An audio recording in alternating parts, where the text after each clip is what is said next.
Yeah, that's a good point. Right now we're working on DemoNSAw 4, which includes a variety of features, one of which is a Tor-like feature.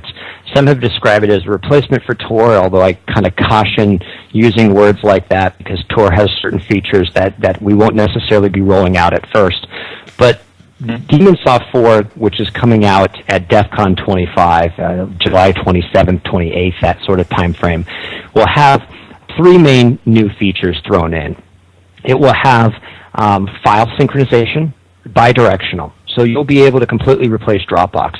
And I'm doing that because I know Dropbox is trying to do an IPO in the fall. And so what I'd love to do to Dropbox is I'd love to tighten their belt a little bit. And, what's $1 billion they lose in an IPO because, some smart programmer / hacker decides to launch his product 3 months before the IPO. It's good. Competition is good. So file sync's coming. This Tor-like functionality is coming where you'll be able to send your email and your web data. You'll be able to surf the internet through your DemonSaw network, and it will create these little secure exit nodes that your private group has. So the people that are members of your secure cryptographic group will opt in to also acting as exit nodes, just like a mini Tor network. And that will allow all of your traffic, encrypted or otherwise, to be sent through this private network and benefit from a randomization of exit nodes, just like you have in Tor. Finally, the last feature is this feature called Router Federation. And that's the idea that you could have a 1 million-person network across the world, and routers can kind of trust one another to create this huge net of routers that cannot be taken down. So it basically takes the DemonSaw network and it removes all remaining fault tolerance and provides a fully fault-tolerant, redundant network that allows you to have another layer of anonymity between the routers. And all of us can appear on the same network, and yet we might be connecting to routers in different countries and never know about it. So once again, an extra layer of abstraction and anonymity. Those are the three big features. And Enigma will, of course, benefit from all those network enhancements as well in the future. And you just mentioned randomization of nodes. Is that dependent on the number of users in the network, or is that completely unrelated? That will be dependent on the number of users in your secure cryptographic group. Okay. So one of the things that we're doing in DemonSaw is let's say the crypto show has 30 or 40 people that you share files with, you talk securely, you make plans for future shows, you do stuff. Maybe you're not uploading top secret Snowden documents to Greenwald, but maybe you're doing cool important things that shouldn't be known publicly. There's 30, 40 people in that. Maybe half of them decides, I want to opt in as an exit node. So the rest of the people in that group could also send their insecure email or their web traffic through that network as well and benefit from all the layers of cryptography that are part and define your secure group. That's the idea behind it, is everybody can create their own Tor network, and you won't have to worry about the government breaking it because there are no honeypots and there are no exit nodes to compromise, because by being part of a private group, by definition, you have to share the cryptographic elements and you have to share the social crypto to generate those. So the more people in your group, the more secure it is as far as that goes, or? It's not necessarily the more secure, but the more exit node randomization you would get from that feature. Or, yeah, so if somebody, so let's say somebody was knew that I lived in Austin or wherever, and they knew my house, and they knew that I participated in this network, and they decided to sniff traffic that left my house, or they backdoored my ISP. But there's 39 other people that are also in that private group that maybe are in different neighborhoods or different cities. So maybe I do not participate as an exit node, but they do, and so nobody's traffic will have to pass through me. There's a lot of permutations and unique combinations that you can do with a network like DemonSaw or Enigma to get substantial benefit and make it near impossible or very, very, very improbable that the government can ever do anything and monitor, because it really comes down to a non-deterministic polynomial problem or an intractable problem where it can't be solved in polynomial time. And because of that, it's a perfect solution to a pestering problem, because it's going to take them years and years, if not hundreds of years, to crack it. And by that time, 20 minutes has gone by, and I've moved on to another group, and my transaction's done. So it's solving the problem in the way that we prevent brute forcing of strong cryptographic algorithms. Nobody's going to wait a million years to do it. Well said. I think Eijah just throws out gibberish like polynomial time just to like troll us down. So it sounds amazing, but those are real terms. Unfortunately, so what if I those terms. How about if I want to download the Enigma app and I have like 10 friends, or if I'm like Chris and I'm part of a brony club, and me and all and all of us bronies want to get together and have a private chat. How do we set up our own network? Well, and keep in mind, we're going to update the website tomorrow with a step-by-step guide, so hopefully we'll break it down into 4 or 5 steps. But you unzip a binary for Linux. You pay $5 a month for a Vultr VPS, or maybe you have a Linux server at your house that has an external IP on it. You modify a text file and give it your IP and your port and how you want your router to run. You start it by running the binary, and then you have Enigma on your Android device, and you just point it at the IP address and port, and enter in your social crypto, and you're done. That's it. You don't have to go to my network. You don't even have to know I exist. In fact, you don't even have to get the APK from my website. You can get it from a friend. You don't need me at all. And to be honest, that's exactly how privacy needs to be taken in the future. Is good companies produce good software, and then you kick them out the door. That's the end of your need for me. I produce the software you need, and then you kick me on down the road, and you handle it from here.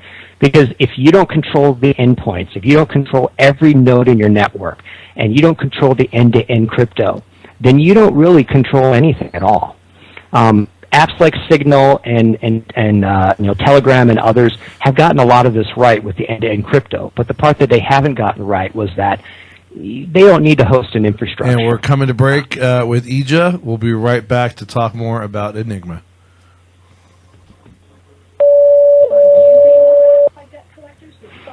Oh God! It was your shirt. Your shirt had me going with the brony thing. Oh God! Bronies. Hey, bronies are cute. I watched a brony special on Netflix. That I know that's an awesome. Q. I've seen that. It's that strange. Was, the documentary. Yeah. No, it was pretty good. I saw that too, actually. Yeah. I mean, I like John DeLance. That's his name. That's right, John DeLance. He's like a really cool guy. And you know what? We have people in the DemoNSAw community that are just as passionate as the bronies in that documentary, and to be honest, it's humbling because all these people come on and they support me, and they respect me and look up to me, and then and they encourage me to continue the fight, and they give me the energy to release the next version. It's a beautiful, beautiful thing, and I don't deserve any of it, but it's a wonderful. It's probably the best part of my job, to be honest. I'm wondering if this device, this Stash crypto node, would actually, because they have messaging in it, and you can like chat live with the person that you're sending a Bitcoin payment to. Like, hey, I'm about to send you a Bitcoin payment, and they can chat. Oh, okay, I'm ready to receive it before you actually send it, and this is within your Bitcoin. It's on your Bitcoin wallet. So. It's basically, I mean, part of what it is I believe it has like a Raspberry Pi in it. So, Well, definitely using it to communicate that is good, because I honestly hate sending when you have to send me Bitcoin or something. Yeah, I hate sending my address even over email. I mean, obviously, but that's your public address. It doesn't matter. You can post it on a billboard. No, I mean I get that, but it's still you can put that on a billboard. Well, still there's still levels of preventing it from getting out there that you want, even if it is technically on the ledger, publicly available to anyone. Well, I mean, if you're worried about it, you would like use a dead phone and email it from a different email address. Yeah. That would, separate your email address where you might have your private keys. Well, no, I get that. Yeah. I mean, there's certainly relatively low technical things I could do. I just choose not to do them just because it's still a nuisance, or I'm too lazy. But I'm just saying, like, using Enigma would be good for that. That's time you could be spending eating French fries. That's right. All right, you ready? Yeah, bring us back.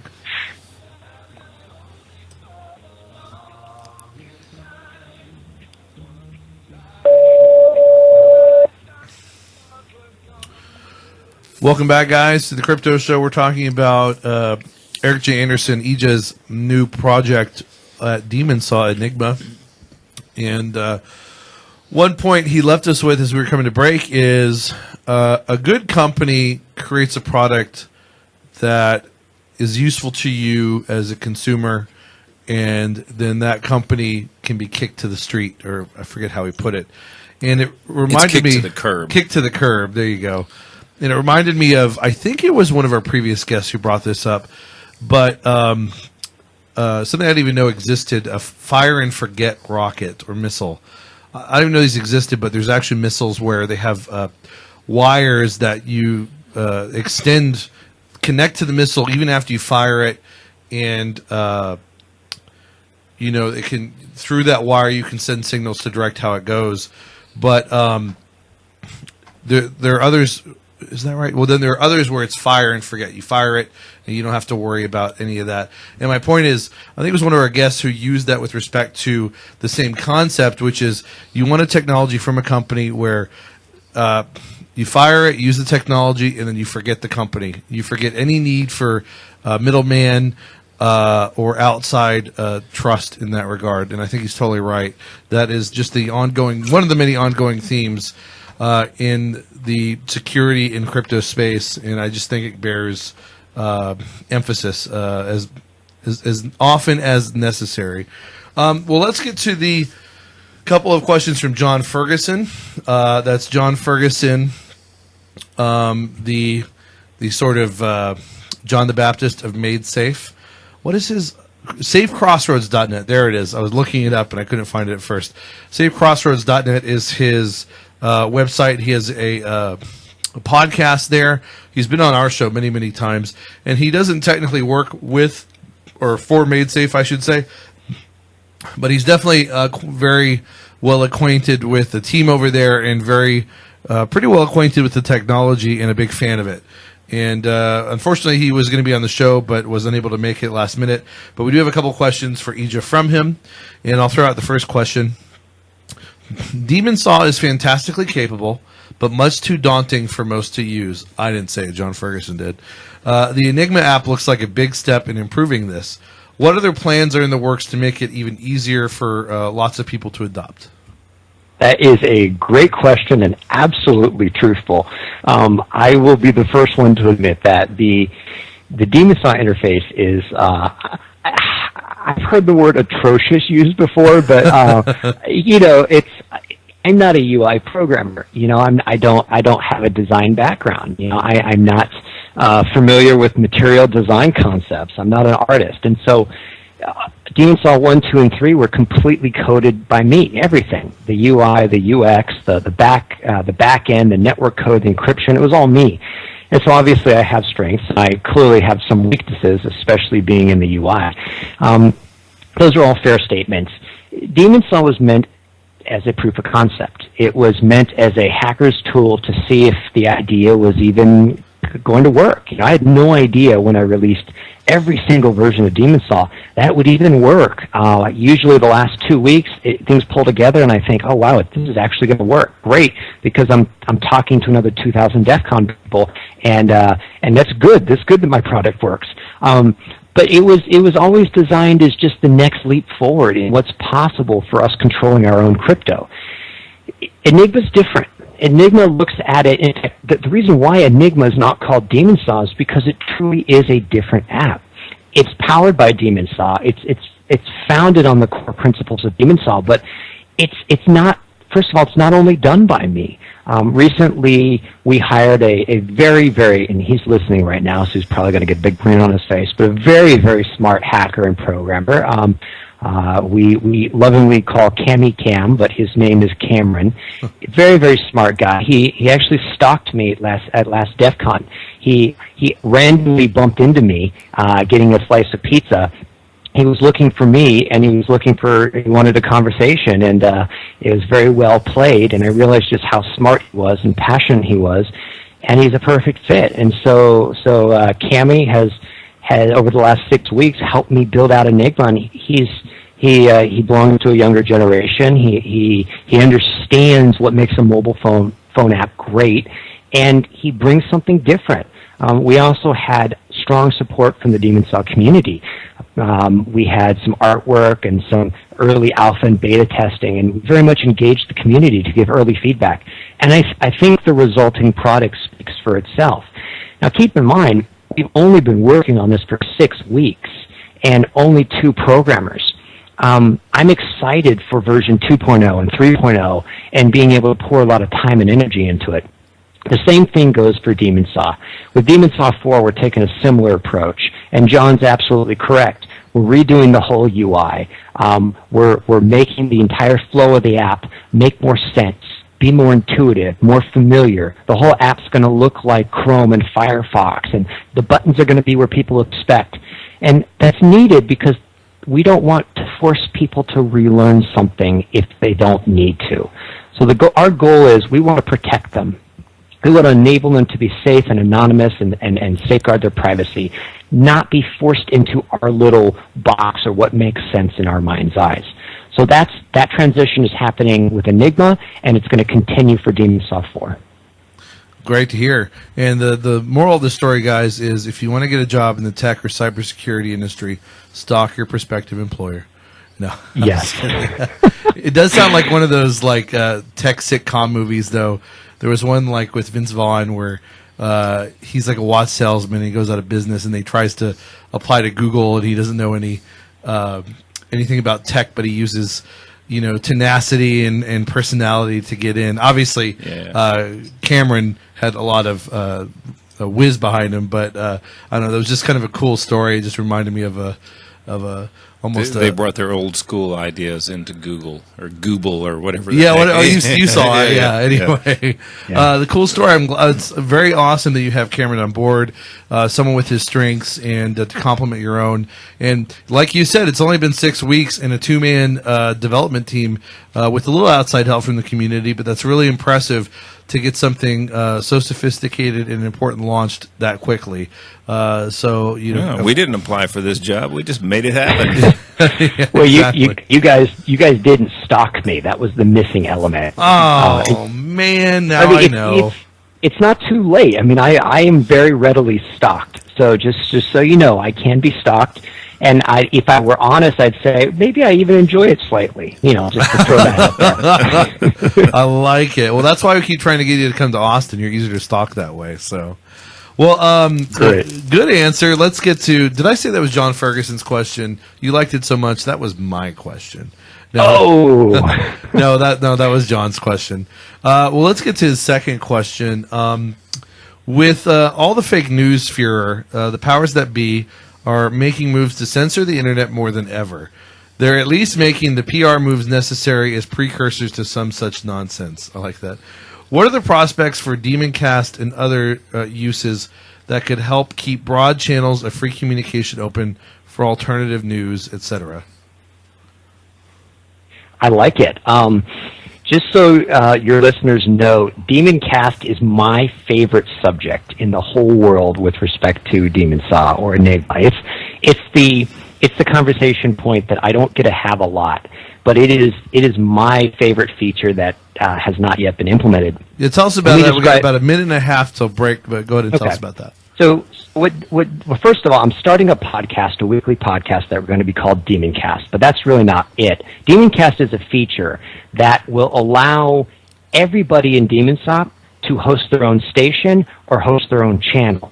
So you can create your own little radio station, streaming station, kind of like a Vidal or like a Spotify, and you can play music through it, you can play videos through it, and people can channel into that and watch it or listen to it. And not only that, but other people from the community can contribute content to that. So you could have a radio station for 80s hair bands.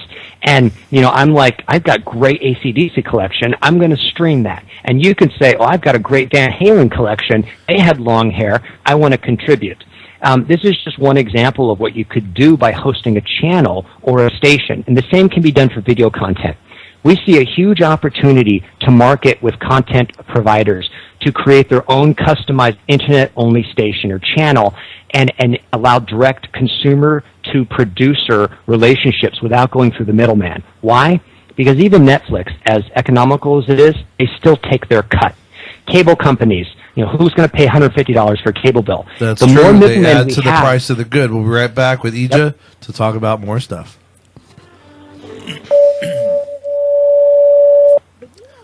Okay. So also, what about like Google Hangouts, where multiple people get together and have a podcast? You know what I'm saying? Where there's like 5 or 6 people that join in, and it just switches from channel to channel while they're talking, and then that's your main focus or whatever. You know what I'm talking about, right? You guys remember? Yeah. Oh, absolutely. You guys remember? I don't know if Xbox does it now, but Xbox 360, Xbox Live did it, where if you all had gold, you could all watch a movie together. Do you remember that? Wait. I don't know if you could actually, your avatars could sit in the fake theater and you could watch the same movie together. That sounds vaguely familiar. Wow. Yeah. So it's kind of like that as well. As I can watch this. Maybe it's a Star Trek channel where all the Star Trek episodes are playing in sequence, like Veo.com used to do.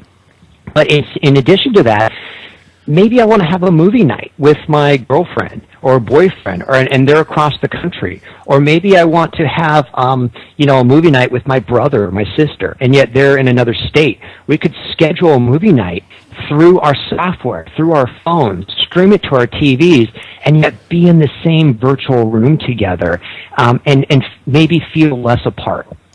All of this is possible because we're moving into a world where technology is going to be number one. And if that technology doesn't encourage the personal relationships, we're going to become automaton, and we're going to become robots, and we're going to lose that which makes us human. We can solve that same problem with technology and keep our humanity. That's really cool. No, that's really true. I like that. I didn't even know that existed. No, I'm just saying, like if we do video, say we have 2 or 3 guests or whatever, maybe we could use this instead of Google Hangouts and then broadcast it out. I see what you're saying. Yeah. Oh, that's a good idea. Yeah. Not a bad idea at all. Are you doing the Facebook, by the way? Yes. Facebook Live? Yeah, it's on. And and I've got backup videos running too. The only problem, I'm using Movie Maker, and it's I can only do an hour at a time, so it's going to be part 1 and part 2. Oh, okay, gotcha. But I can load them to YouTube later. I did. I don't know if you did, but I sent a message to Kim and told him to tune in. Oh, Kim.com. Yeah. He's I still like dude, Kim. Man. That was the show that we did with him. God, man, that was fucking awesome. I had a feeling that if you mentioned me, he would do a show with you guys. Oh man, just the whole story. The story was incredible. We brought him on to talk about his fundraiser, and we didn't even get to that until the last 30 minutes. The rest of it was just him laying out his story. Yeah. And telling us that all the people that had interviewed him previously had left all the good shit on the cutting room floor, and we're not going to leave anything out. It's all going out.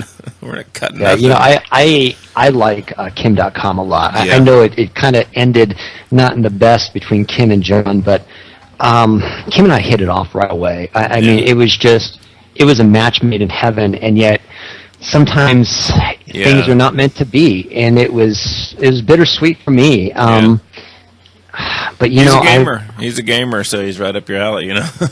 Yep. Oh, absolutely. And we're coming back, but okay. You ready? Yeah, Rick. I'm ready. Yeah, I hear you, man. but who knows what the future is going to bring, right? Yeah, fair enough. All right, bring us back, Rick, whenever you're ready.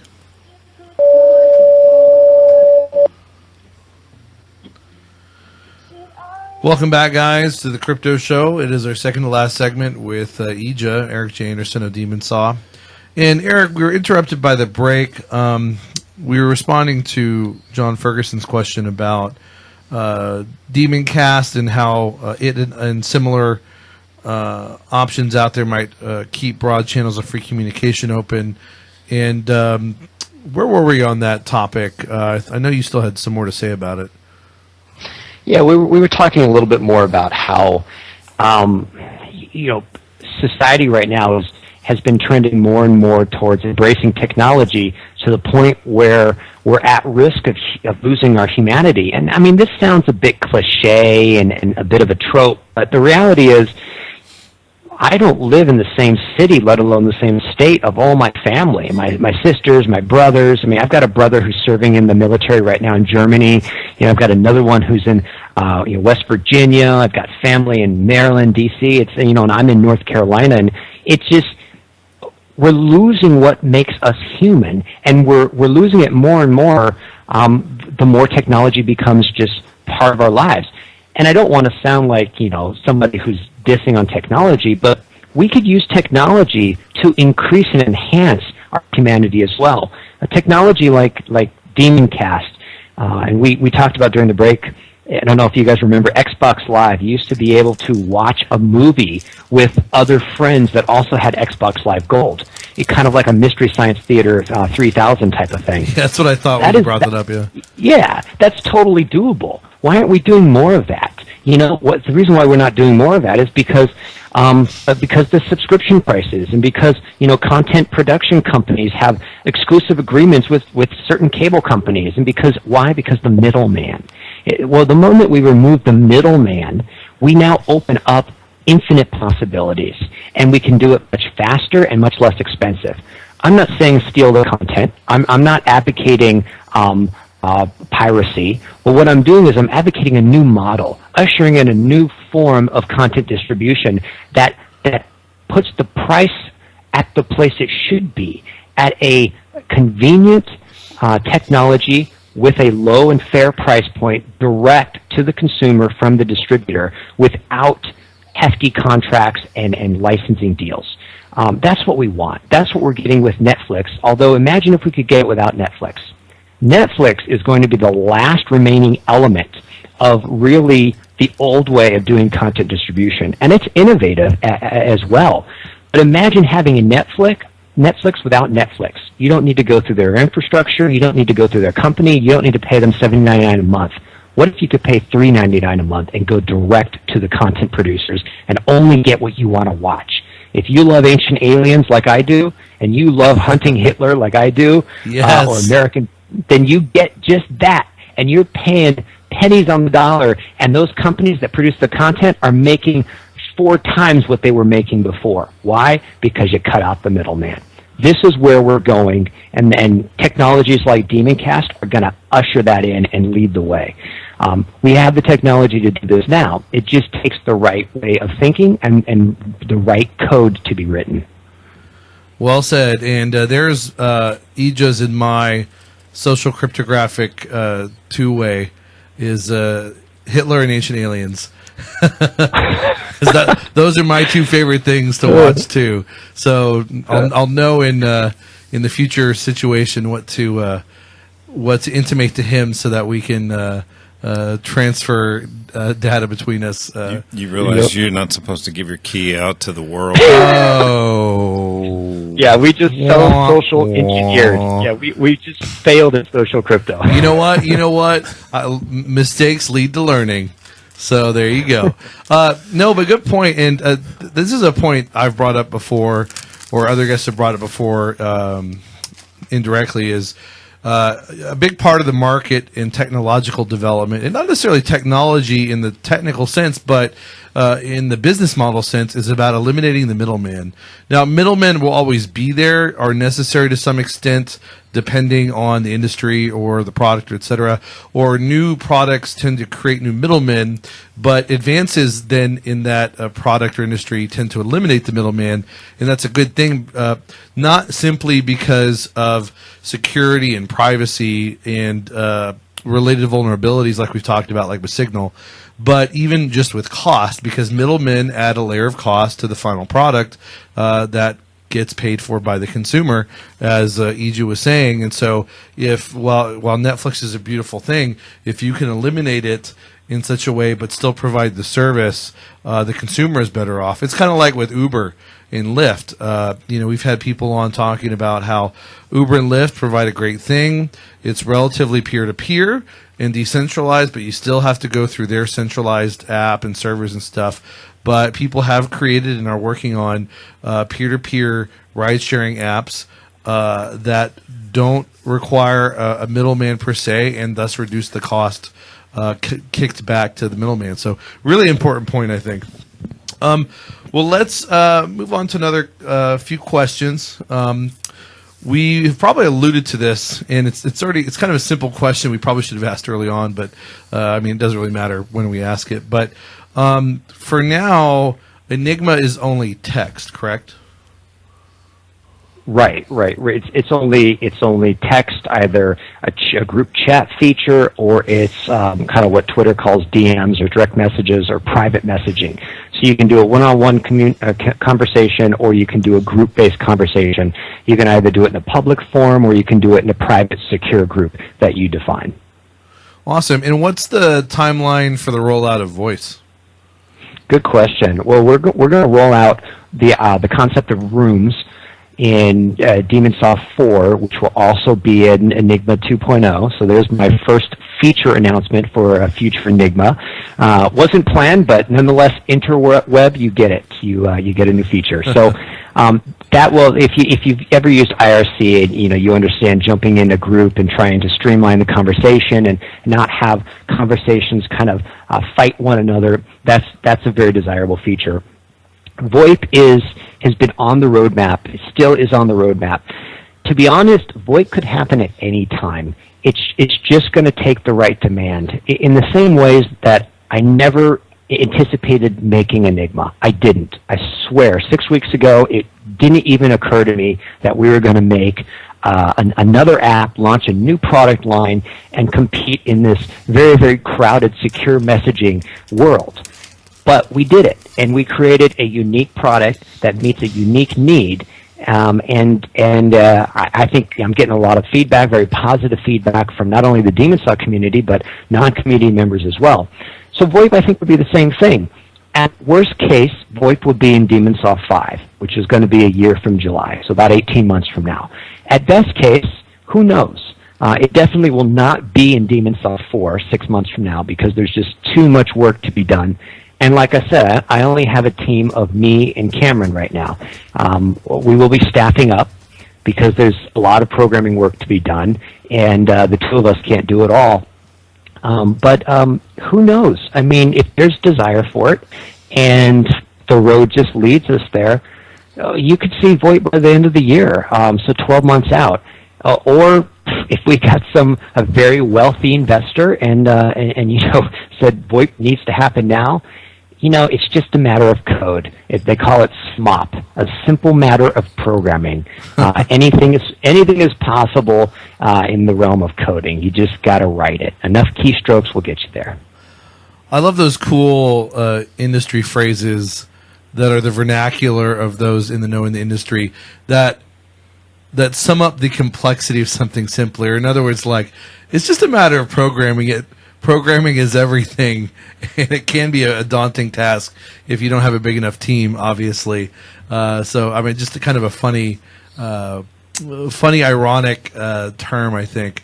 But yeah, even if it's just the two of you guys, the timeline sounds pretty quick, and I can only imagine that someone will see the prospects of this technology who has money or connections to it, and will come along and invest in what I think is a wise choice of projects to invest in. So we'll see. Well, we're coming to break, talking with Eijah. We've got one more segment. We really appreciate him sticking around to talk about Enigma and DemoNSAw for the whole show. We got just about another 10 or 12 minutes left, so stay tuned. We'll be right back.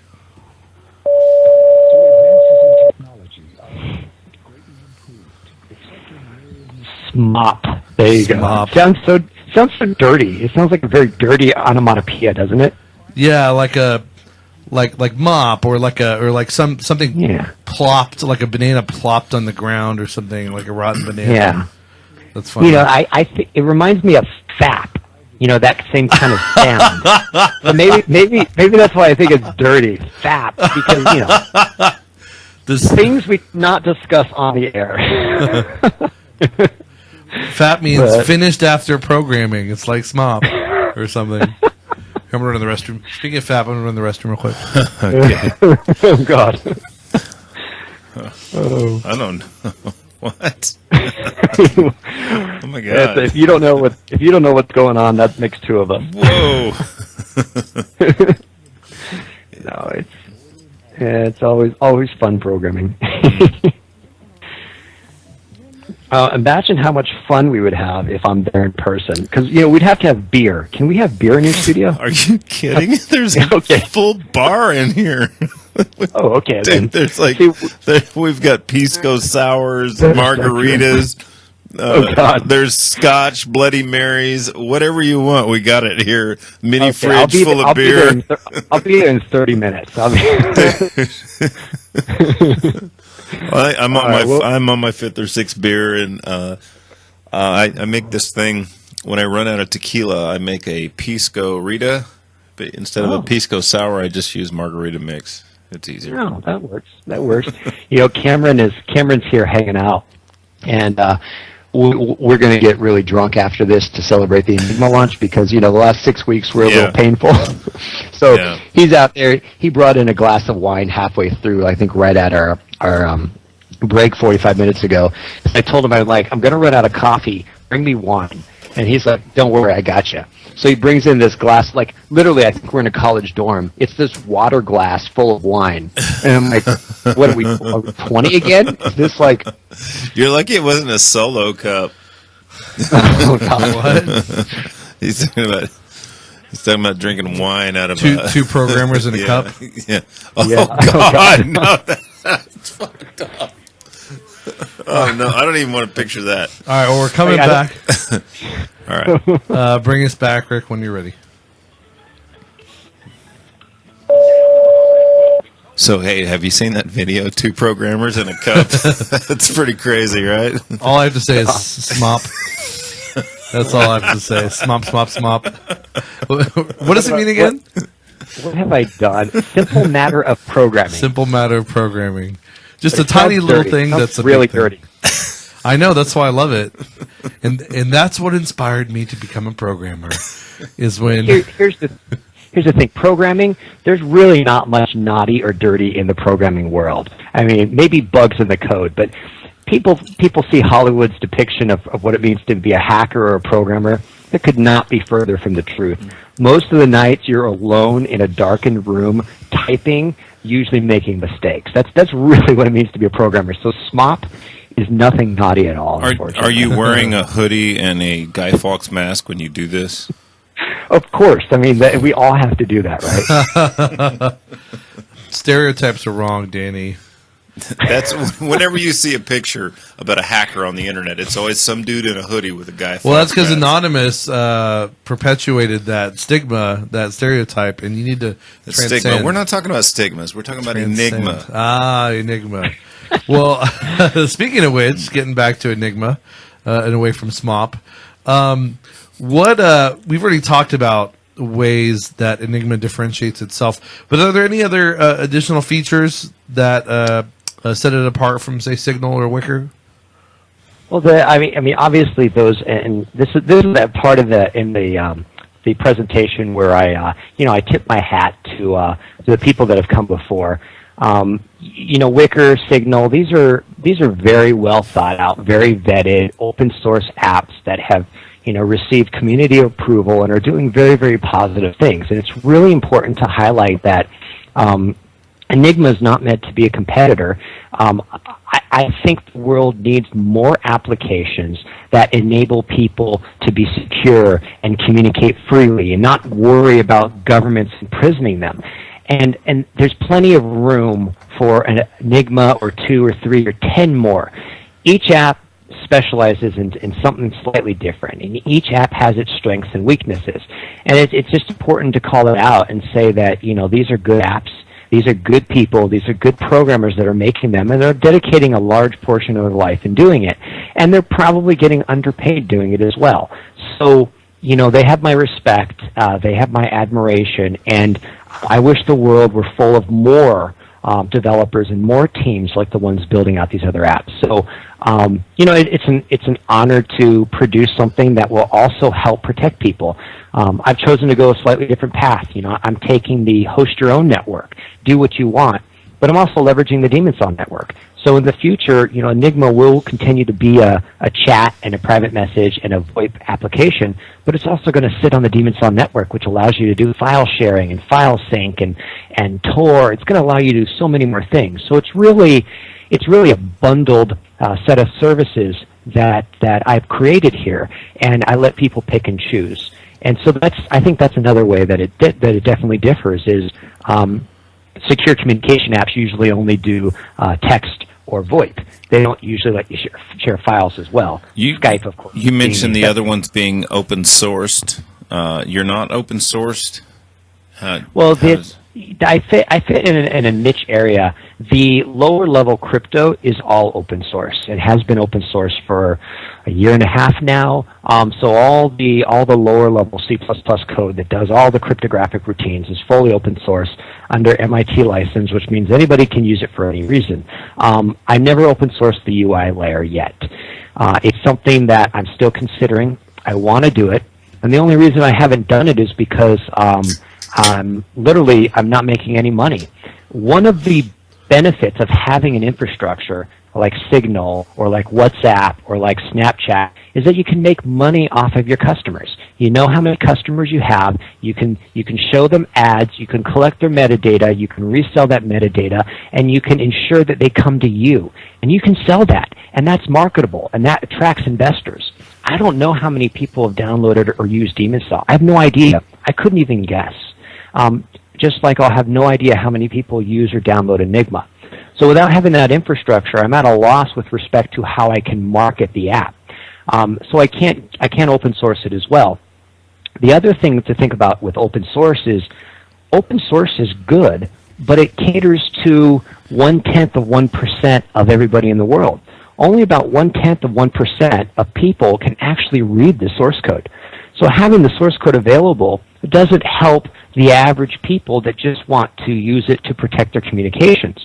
You know, it's good to have, but if most people can't read source code, then having the source code there is beneficial in certain respects, but is largely non-beneficial to a large majority of the population.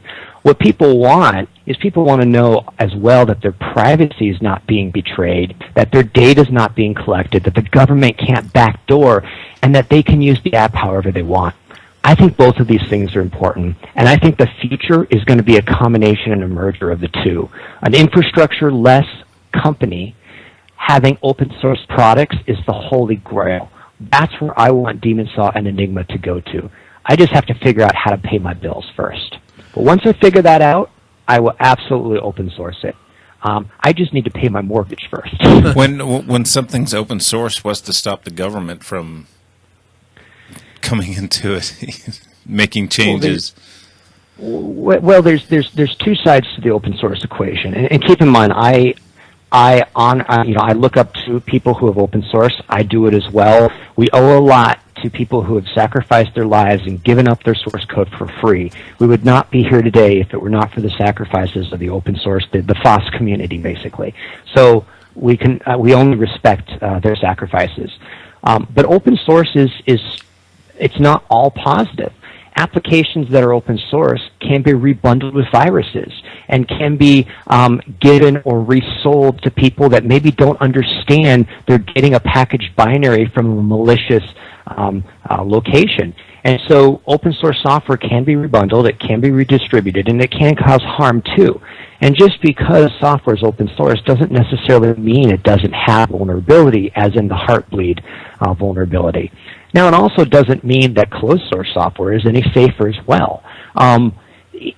Neither's perfect, and I believe there's a time and a place for both.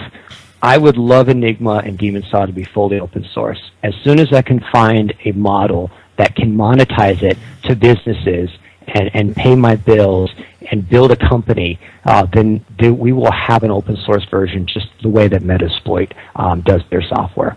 I just have to figure out the time, and I just have to figure out the model. Well, I say we need to occupy the source code for the 99%. That's what I think we need to do. Look, I don't know. You look like Bernie with brown hair when you said that. I don't know. We need to occupy the source code for. I can't do the voice. Well, speaking of which, I mean, do you have any ideas how you're going to be able to make money with it? I mean, I definitely want you to make money for creating such an awesome product and getting it out to the world. The open source aspect aside, do you have any notions out there for how you might do that? Well, there are plans in the works, absolutely. Probably the most known one right now is the Clear Skies product that we're building out. So Clear Skies is really the next product that's powered by DemonSaw that will be focused on the enterprise market. So it's going to directly go after the Dropboxes of the world, the box, the Dropbox, the cloud. It's going to go to companies and say, you know what, are you tired of licensing Link to Microsoft? Are you tired of the insecurities of Skype and the fact that Microsoft keylogs everything you do with Skype? Are you tired of XYZ? Insert your favorite pet peeve here. What if we had a solution that gave you control, that was priced fairly, and then also allowed you to decide how your network is configured and distributed? And you can do so end-to-end encrypted without using any other company's infrastructure. Like I said, we'll produce the great software. We will license it to you, company XYZ, and you decide how to use it from there. So Clear Skies is the enterprise product that will be powered by DemonSaw in the same way that Enigma is. There'll be more announcements about Clear Skies and the future scope of Enigma and the future plans for Enigma, probably in the January timeframe, once we get back from the holidays. But there's a lot that can be done with this technology, and we're very excited about it.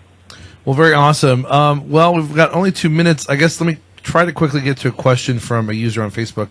My question for Eijah would be this: considering the growing complaints, concerns of censorship, privacy, and questionable practices of social media networking news companies, is there any possibility for MGT to start a social media networking site app network for the masses that protects users' anonymity / privacy / free speech? I'm thinking of something very user-friendly that could unite liberty lovers worldwide and change the world for the better. Yeah, that's it. So number one is that's a great question, and it comes from I can tell his or her question comes from a very honest and real place. So the answer to that is social networks are already dying.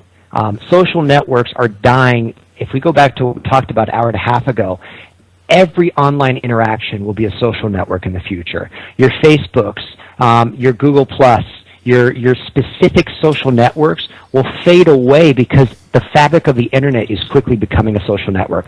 So instead of new sites like Facebook to try to attract users, what we need is new technologies that empower you as the consumer to decide how you share online. The internet is becoming the ultimate social network, and we're helping you get there.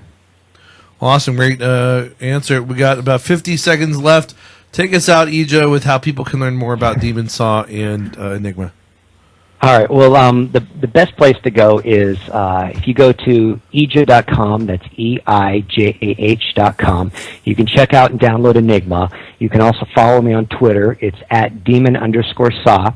You can check out DemonSaw at demonsaw.com. Tomorrow we'll be uploading some tutorials on the Eijah.com site for Enigma that will show you how you can set up your own router and control your whole crypto and end-to-end communications. This will allow people in Egypt and other places to immediately be set free and not worry about government censorship. So we're here for you. We're fighting the battle along your side. Excellent. Eijah of DemoNSAw, thanks so much for debuting Enigma on the Crypto Show.